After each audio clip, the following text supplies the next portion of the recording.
یہ جو فیصلے کیے تھے پینشنیں روکنے والا اور یہ والا جو ہے ایس ڈی لیٹرز جو جاری کیے تھے سمری ڈسپوزلز جن کے خلاف کرنی تھی ان سے یہ وڈرا کر لی ہے یا وہ کاروائی جو تھی وہ واپس لے لی, ان کے خلاف حتمی کاروائی نہیں کی, تو ایک طرح سے معاف کر دیے گئے. جن کی پینشنیں بند تھیں ان کی پینشنیں بحال کر دی گئیں. تو اس کا مطلب کیا ہے؟ اس کا مطلب یہ تھا کہ جنرل باجوہ صاحب جو تھے وہ چیزوں کو بس مینج کر رہے تھے, اور مینج وہ اب یہ پھر ایک بڑی لمبی سائنس کہانی ہے کہ وہ کس طرح کر رہے تھے کس طرح نہیں کر رہے تھے. تو یہ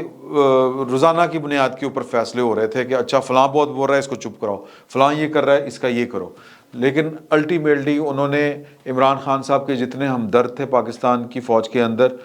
جو جنرل باجوہ صاحب کے پولیٹیکل ہونے کے فیصلے کے اوپر جو تنقید کر رہے تھے, وہ والے جو ہیں وہ انہوں نے معاملات جو تھے وہ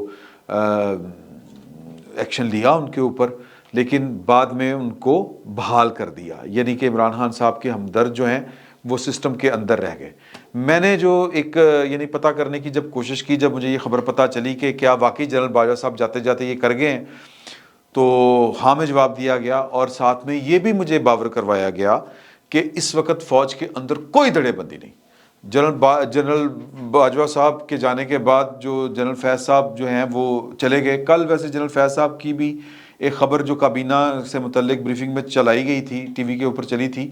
کہ جی کہ ان کو 10 دن کا مزید ٹائم دیا گیا ہے. تو لیکن وہ خبر جو ہے پھر خبروں کا حصہ نہیں رہی, کل آج کے اخباروں میں چھپی نہیں. تو وہ ایک کنفیوژن کریٹ ہوئی تھی. میں نے اس کا بھی پتہ کرنے کی کوشش کی تو وہ بتایا گیا جی کہ ان کی بیٹی کی شادی ہے,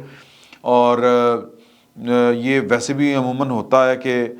جو سرکاری افسر ہوتا ہے اس کو اتنا مارجن دے دیا جاتا ہے کہ جی کہ آپ کچھ دن اپنی جو اکاموڈیشن ہے اس کو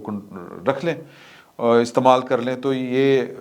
کوئی ایشو نہیں ہے. لیکن جنرل باجوہ صاحب کے جانے کے بعد اگر کہیں پر کوئی دھڑے بندی تھی کسی لیول کے اوپر, کوئی فوجی افسر جوان جو ہیں خصوصاً وہ جو کہتے تھے نا کہ بریگیڈیئر تک تو ساڑھے نال ہیں, وہ پائن جو ہیں اپنے شہباز گل صاحب جن کے خلاف اب کراچی اور ادھر ادھر پرچے درج ہو رہے ہیں, انہوں نے اے آر وائی کے پروگرام میں بیٹھ کے یہی بات کی تھی نا کہ جی کہ بریگیڈیئر لیول تک کے جو افسر ہیں وہ تو ہمارے ساتھ ہیں, اوپر میں تھوڑا سا ہے گڑبڑ, یہ وہ اس طرح کی بات کی تھی. تو وہ جو بریگیڈیئر لیول کے افسر ہیں وہ جو بھی کچھ سوچ رہے تھے اب وہ اس طرح سے نہیں سوچ رہے. اب ان کو چلانے والا, سمجھانے والا, بہکانے والا وہ کوئی نہیں رہا. تو اب پاکستان کی فوج کے اندر ڈسپلن جو ہے وہ پوری طرح نافذ ہے. پہلے بھی تھا لیکن پہلے ذرا باندھ باندھ کی بولیاں بولی جا رہی تھی, اب اس طرح کا کوئی سین نہیں ہے کیونکہ باجوہ صاحب بھی نہیں ہیں اور اپنے جو فیض صاحب ہیں وہ بھی نہیں ہیں. تو یہ والا جناب علی سین ہے اور یہ سین چل رہا ہے. اور اس کا سادہ سا مطلب یہ ہے کہ جنرل باجوہ صاحب جو تھے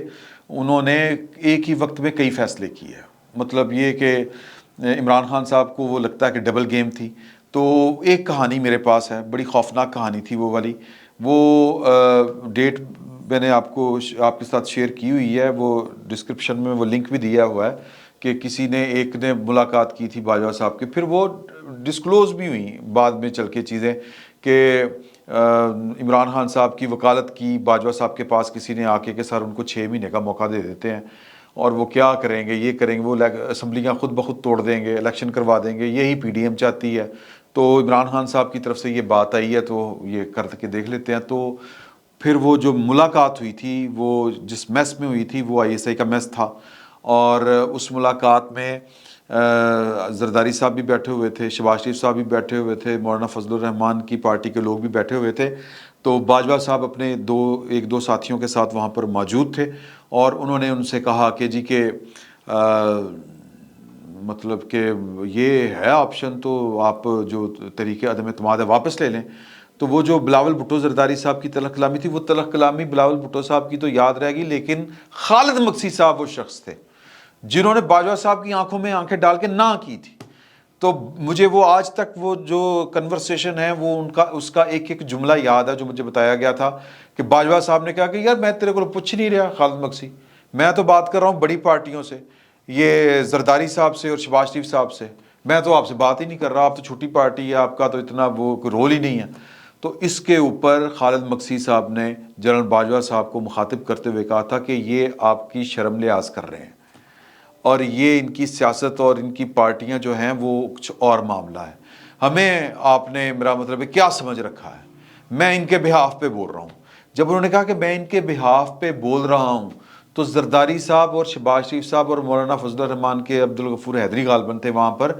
انہوں نے کوئی بات ہی نہیں کی اس کے اوپر, جس کا مطلب تھا خاموش رہے, جس کا مطلب تھا کہ خالد مکسی جو کہہ رہے ہیں وہ ٹھیک کہہ رہے ہیں. انتہائی ناگوار اور تلخ نوٹ کے اوپر یہ ملاقات ختم ہوئی تھی, اور وہاں پر بلاول صاحب نے بھی ہلکی پھلکی سی بات کی تھی کہ یہ کس طرح ہو سکتا ہے, ہم جس لیول پہ آ گئے ہیں. انہوں نے کہا پھر کچھ اور بھی ہو سکتا ہے, تو پھر انہوں نے کہا تھا جی کر لیں. وہ جو بلاول بھٹو صاحب نے کہا تھا نا کہ ہمیں دھمکیاں دی گئی ہیں مارشل لا لگانے کی, اگر آپ کو یاد ہو, اور یہ بات انہوں نے کی تھی میرا خیال اپنے دھرنے کے دنوں میں, اگر آپ کو یاد ہو, تو وہاں پر جو یعنی وہ اشارہ ان کا اس طرف تھا کہ مارشل لا کی دھمکیاں, وہ اس ملاقات کی طرف وہ اشارہ کر رہے تھے, اور اس ملاقات میں وہ جو ایک دوسرے کے ساتھ جو تلخی سی ہوئی تھی اس کا وہ ذکر کر رہے تھے. تو یہ ایک بڑی زبردست قسم کی سٹوری تھی جو میں نے نام لیے بغیر آپ کے ساتھ شیئر کی ہوئی تھی. اور وہ جو دو افسران جنہوں نے عمران خان صاحب کی وکالت کی تھی باجوہ صاحب کے پاس آ کے, وہ ان میں سے ایک افسر ابھی بھی جو ہے, بلکہ وہ ایک ہی افسر جو ہے وہ ابھی بھی سسٹم کا حصہ ہے.